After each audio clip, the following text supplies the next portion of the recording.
Okay, greetings and welcome to the Sample Curiosity Quest research presentation on episode 1. The first thing that I want to say to you is that, surprise, it's not a voice thread. So I used a program called Sway to make the presentation, and you actually have access to Sway and your Microsoft 365 account as a student. Sway is a great program. It's very similar to PowerPoint. The only difference between the two, or one of the main differences between the two, is instead of slides, you have cards in Sway. But know that in Sway, it's so easy to link the articles where you found all your research, and it's really easy to include pictures and videos, and all of the pictures have Creative Commons license in Sway, so that's really nice too. So again, you do not have to use Sway. In the assignment directions, we did ask you to use VoiceThread. Again, that's because it's easy. You make PowerPoint, you have a slide for each part of the presentation, and you upload it and talk over it. It makes it super easy to use. But if you are creative, or if you've done presentations before and you know of a program that will work, as long as you fulfill the requirements of the assignment, you can do whatever you want. You need to have a visual component that addresses all of the parts of the presentation, so the question part, the research part, the artifacts, the guilt or innocence piece, and the works cited. As long as you have that, and then you have an audio component that you talk, you can use whatever you want. So again, I use Sway. You're welcome to do that. Now, Sway does not have a audio recording section to it, so I'm actually using an app on my tablet that can record my screen. So you can do that. There's a couple free ones. One's called Screencast-O-Matic that you can use. But again, or you can just use VoiceThread. Okay, so back to my presentation. The first thing that I'm going to do is remind you of what my question is. My question is, I want to know more about Adnan's appeal. If Asia's alibi for Adnan was too late and the appeal was denied, what was in the appeal? So the reason that I asked this question is on page 33 of my transcript.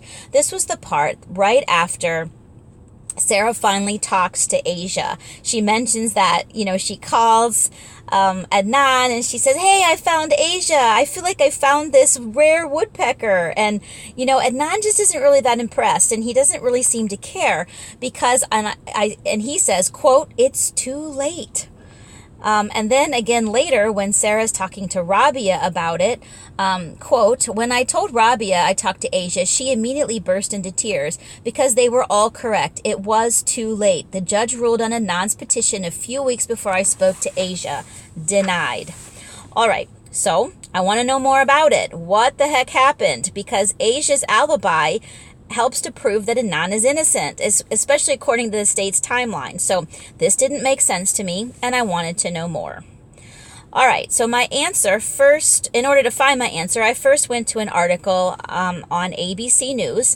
And again, you can see here on Sway, on the underlined text on the left side of the screen, I've actually linked the article. So if you click on this, you can go to the article. Now, in this recorded version of my screen, the links probably do not work. So you will have to go back into D2L where I've given you the link to the original Sway. There, you can click and all the links will work. So, on this website, I learned that Adnan's 2015 appeal was based on the idea that his lawyer did not try for a plea deal and did not interview Asia, who would have provided Adnan an alibi. All right, well, this is a good start, but as you can see, it's not the answer to my question, so I needed to keep going. So next I went to a PBS article where I learned that this is actually not Adnan's first appeal. This is actually his third one.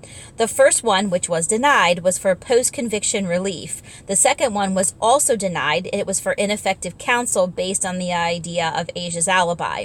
Now, this third appeal actually appeals that appeals decision because it's in light of Asia's alibi. So this is the third appeal, and that's what I learned on the second site, which is great information. This helped me understand what kind of has been happening since Adnan's conviction, but I still don't have the answer to my question, so I needed to keep searching.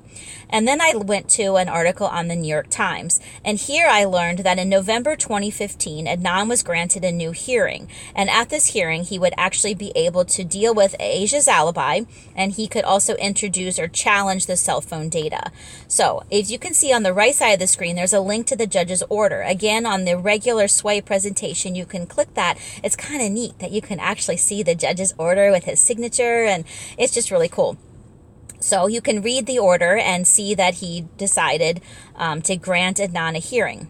So then I'm getting closer and I understand what's going to be in the hearing, but again, I still don't have the answer to my question. So I went to the Serial website and I learned that at the 5-day hearing, they actually addressed 3 different issues: Asia's alibi, the reliability of the cell phone tower information, and the ineffective counsel over the cross-examination of the cell phone tower evidence. So I learned that the judge actually ruled against Adnan on Asia's appeal and on Asia's alibi and on the reliability of the cell phone tower information. But he did grant Adnan a new trial based on the fact that Cristina Gutierrez did not cross-examine the cell phone tower or the cell phone tower expert at the trial. So he was, on June 30th, 2016, Adnan was granted a new trial. Again, another link to the judge's order, but that's exciting, right? And I also learned why the judge wasn't moved by Asia's alibi. It has to do with the fact that Adnan's cell phone pinged a tower near the burial site on the day Hay disappeared. So that's why the alibi didn't matter. The judge did acknowledge that Cristina Gutierrez was a terrible lawyer, and this is really frustrating, I feel like, for Adnan, I'm sure. But we already knew that, and there's actually an entire episode later on that does address Cristina Gutierrez and how she was as a defense attorney. Now, one thing I do want to know is that when the new trial documents become available, I do want to know if... because he was granted a new trial, does that mean they can introduce Asia's alibi at the trial? Or because that was denied in the appeal, can they only talk about the cross-examination of cell phone tower evidence? I don't know, so I'm going to have to stay tuned to find out. All right, the next section of my presentation is the artifacts, where I told you that I did snip the judge's order. The first one is the court order that granted Adnan the hearing. And so you can see here that it was granted on the 6th day of November in 2015. And then you can see the appeal decision in June 2016. And here's where it breaks into the 3 parts. So first part, about Asia, denied. You can see that at the very last sentence, thus the court finds the petitioner is not entitled to post-conviction relief despite the deficient performance rendered by trial counsel.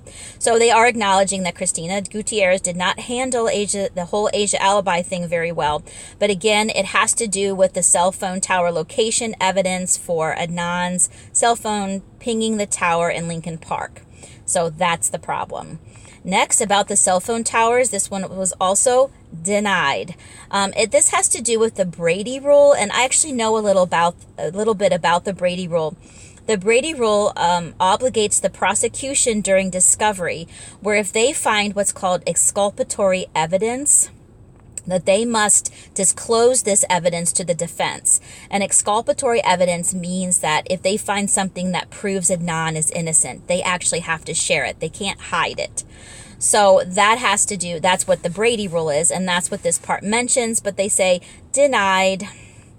And then finally, the last part on the ineffective counsel, because of the lack of cross-examination of the cell phone tower expert, Adnan was granted a new trial. You can see that on the 30th of June, 2016, and there's the judge. Okay, now, the last section of my presentation is I have to reflect on the idea, does this quest make Adnan look more guilty or more innocent of Hay's murder? And I've decided overall, I think the information makes Adnan look more innocent. Just the idea that he was granted a new trial at all, I feel like they wouldn't do that. If the evidence was sound, they're not going to give Adnan a new trial unless something looks really off. Since they've granted him a new trial, I do feel like, okay, you know what? That makes him look a little bit more innocent. Also, the judge did acknowledge that Cristina Gutierrez did a bad job on 2 accounts. First, Asia's alibi and the way she handled it, and also on the cross-examination of the cell phone tower expert. So, overall, I think this looks good for Adnan. Okay, now that's the end of my presentation. Now know that the only part that I don't have that you are required to have is you must have a correct MLA works cited slide for all of your sources. Okay, that is the end of the Sample Curiosity Quest presentation. Please let me know if you have any questions about how to do this, and I look forward to seeing your presentations during week 4.